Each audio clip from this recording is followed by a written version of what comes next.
Students, आज का हमारा टॉपिक है गिब्स ड्यूम इक्वेशन। पिछले लेक्चर में हमने देखा था कि आंशिक मोलर मुक्त ऊर्जा और केमिकल पोटेंशियल के बारे में स्टडी की थी।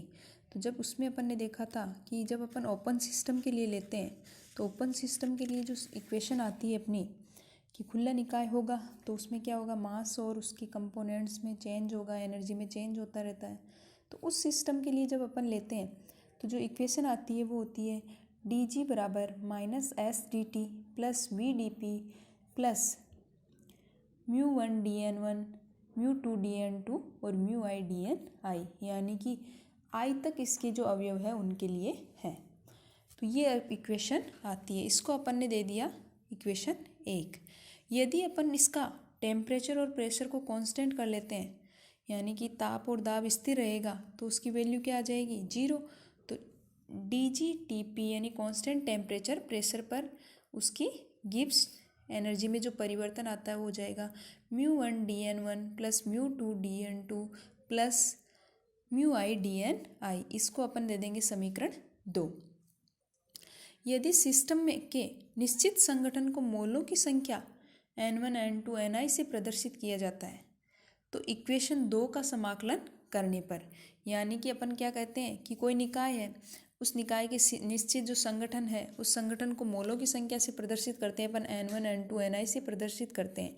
तो जब अपन इस इक्वेशन का, यानी जो अपनी इक्वेशन 2 है उस इक्वेशन को अपन समाकलन करते हैं तो समाकलन करने पर अपने पास क्या आता है, जी कांस्टेंट टेम्परेचर और एन बराबर mu one N one plus mu two N two plus mu three N three, इसी प्रकार म्यू आई एन आई। तो इसको अपन दे देंगे इक्वेशन 3। अब क्या होगा कि म्यू आई एन आई, जब इक्वेशन 3 का अपन अवकलन करते हैं, यानी स्थिर दाब ताप पर निकाय की मुक्त ऊर्जा को निकाय के व्यक्तिगत संगठनों यानी एन यू म्यू पदों के योग से व्यक्त किया जाता है। तो जब अपन इस इक्वेशन 3 का अवकलन करते हैं तो अवकलन करने पर क्या आ जाएगा कि पहले म्यू वन का होगा फिर एन वन का होगा। तो फर्स्ट में क्या आ जाएगा, mu one D N one फिर n one D n mu one. इस प्रकार अपन सबका क्या करेंगे, अवकलन करेंगे। तो इसको अवकलन करने के बाद में फाइनल जो अपने पास इक्वेशन आती है, यानी कि अपन म्यू वन वाले सभी को एक साइड लिख देंगे और एन वन वालों को सबको एक साइड। तो mu one mu two mu i वाले एक तरफ और n one N two n i वाले एक तरफ। तो इक्वेशन अपने को क्या प्राप्त होती है, इक्वेशन 4 प्राप्त होती है। अब यहाँ अपने को पता है कि जो इक्वेशन 4 है उस इक्वेशन 2 से इक्वेशन 4 के, यानी कि जो अपनी इक्वेशन 2 थी, जो इक्वेशन 2 थी वो क्या थी, डी जी कॉन्स्टेंट टेम्परेचर पर उसमें परिवर्तन, तो mu one D N one plus mu two D N two. और जब इन दोनों इक्वेशन का अपन कंपेरिजन करते हैं तो कंपेरिजन करने बाद में अपने पास जो समीकरण आएगी वो क्या हो जाएगी, n one D mu one N two D mu two plus n i d mu i, क्योंकि mu one D N one आपस में क्या हो जाएंगे, कैंसिल हो जाएंगे। तो जब इक्वेशन 2 और 4 का कंपैरिजन करते हैं तो अपने पास क्या आ जाती है, इक्वेशन 5।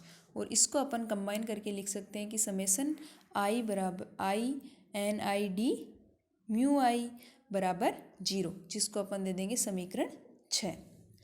इक्वेशन 3, 4 तथा 5 गिब्स ड्यूम इक्वेशन के ही रूप कहलाते हैं। यानी इक्वेशन जो भी देखी थी अपन ने, 3 समीकरण 3 था, समीकरण 4 और समीकरण 5, ये तीनों ही फॉर्म क्या कहलाती है, गिब्स ड्यूम इक्वेशन की फॉर्म कहलाती है। इक्वेशन जो 6 है उस इक्वेशन 6 से अपन लिख सकते हैं N one D mu one N two D mu two बराबर 0। तो डी म्यू वन बराबर क्या हो जाएगा, minus N two upon N one D mu two. तो यहाँ अगर अपन ये अपने पास क्या आ जाएगी, इक्वेशन 7। और इक्वेशन 7 आने के बाद में अपन इसको कंबाइन करके लिखेंगे तो क्या हो जाएगा, N one upon N one plus N two, यानी कि इक्वेशन 7 आती है अपने पास।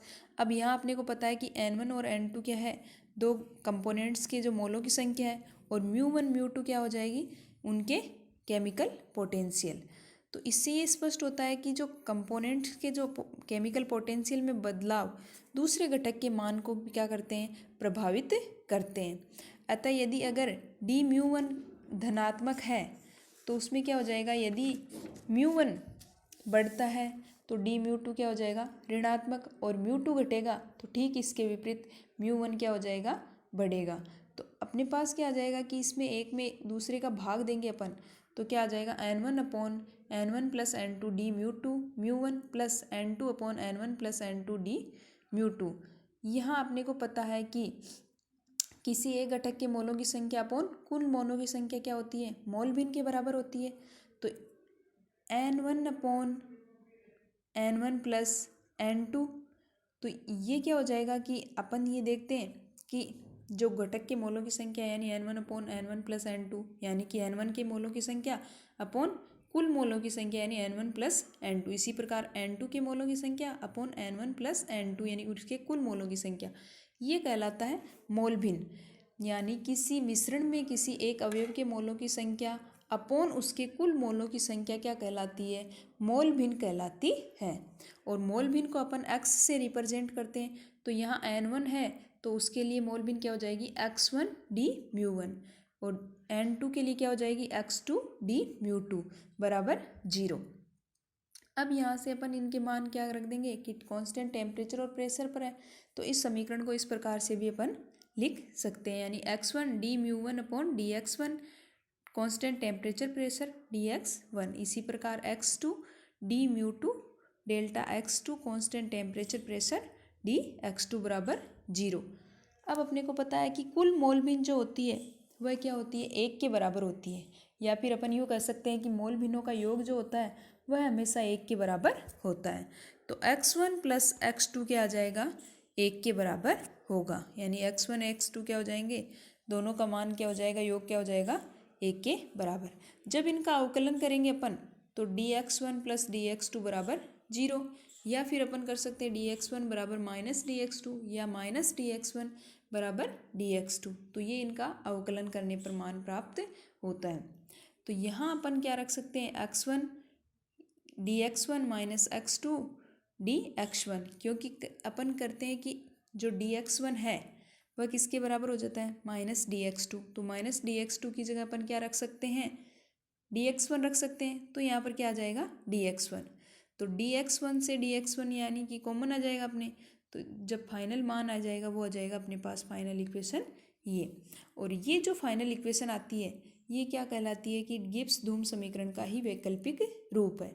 और इससे अपन क्या कर सकते हैं, वाष्प और द्रव्यों के साम्य के लिए इसको यूज किया जाता है।